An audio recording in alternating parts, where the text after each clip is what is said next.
వరద కాలువ దశాబ్దాల తరబడి పెండింగ్ ఉన్న వరద కాలువను కంప్లీట్ చేయడమే కాకుండా శ్రీరామ్ సాగర్ పునరుజ్జీవ పథకం అనే పేరుతోని ఆ వరద కాలువనే రిజర్వాయర్గా మార్చి 1.5 టీఎంసీల నీళ్లు సంవత్సరం పొడవుతా నిండా ఉండేటట్టు చేసినాం. అదొక సజీవ జలధార.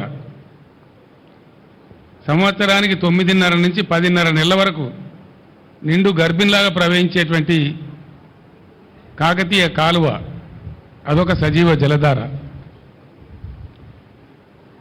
గోదావరి మీద నిర్మించినటువంటి బ్యారేజీలు, అసంపూర్తిగా ఉన్న ఎల్లంపల్లి లాంటి ప్రాజెక్టు పూర్తి కావడం, ఎస్ఆర్ఎస్పికి పునరుజ్జీవనం రావడం, నీళ్ళు తక్కువ పడితే కాళేశ్వరం నుంచి నింపుకునే విధంగా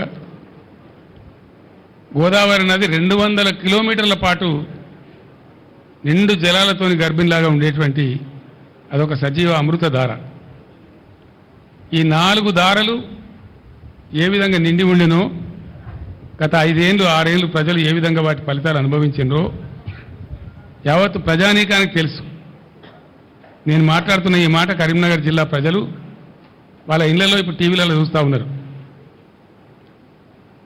అదే ఈరోజు వస్తూ ఉంటే ఇన్ని జలధారలు సృష్టించబడి 4-5 సంవత్సరాలు చక్కటి ఫలితాలు లభించి లక్షల టన్నుల ధాన్యం పండించి పుష్కలంగా మంచినీరు ఎంత కావాలంటే అంత మంచినీరు అనుభవించినటువంటి కరీంనగర్ జిల్లా ప్రజలు 4-5 నెలల్లోనే ఏం జరుగుతూ ఉందో చూస్తూ ఉన్నారు.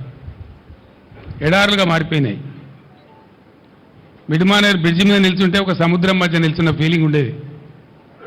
అది కంప్లీట్ ఎండిపోయి మునిగిపోయిన ఊర్లు కూడా తేలినాయి, చెట్లు కూడా తేలినాయి.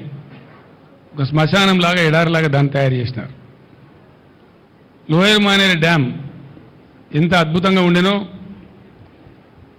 ఎండాకాలం తర్వాత కూడా మే నెల తర్వాత కూడా ఎట్లా సగం డ్యామ్ నిండి ఉంటుండేనో, కరీంనగర్ లాంటి పట్టణానికి, సిద్దిపేట పట్టణానికి, చుట్టూ ఉండే అనేక పట్టణాలకు నిరంతరం నీళ్లు ప్రతిరోజు ఎంత కావాలంటే అంత పుష్కలం నీళ్ళు ఎట్లా ఇచ్చిందో అది కూడా చూసినారు.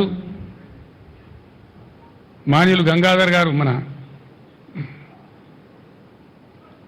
గంగుల కమలాకర్ గారి ఇంట్లో నేను భోజనానికి వస్తే అక్కడ కరీంనగర్ టౌన్ మేయర్ గారు, కార్పొరేటర్లు, ఇతర ప్రజలు చెప్తా ఉన్నారు, రోజు నీళ్ళు వచ్చేసారు కరీంనగర్ టౌన్లో. అట్లాంటి ఇప్పుడు ఆల్టర్నేటివ్ డే చేసిండ్రు, ఇంకా 2 రోజులు అయితే 3 రోజులు అంటున్నారు, 4 రోజులు అంటున్నారు, భయం అయితే ఉంది అని చెప్తా ఉన్నారు. ఎందుకు ఈ పరిస్థితులు వచ్చినాయి?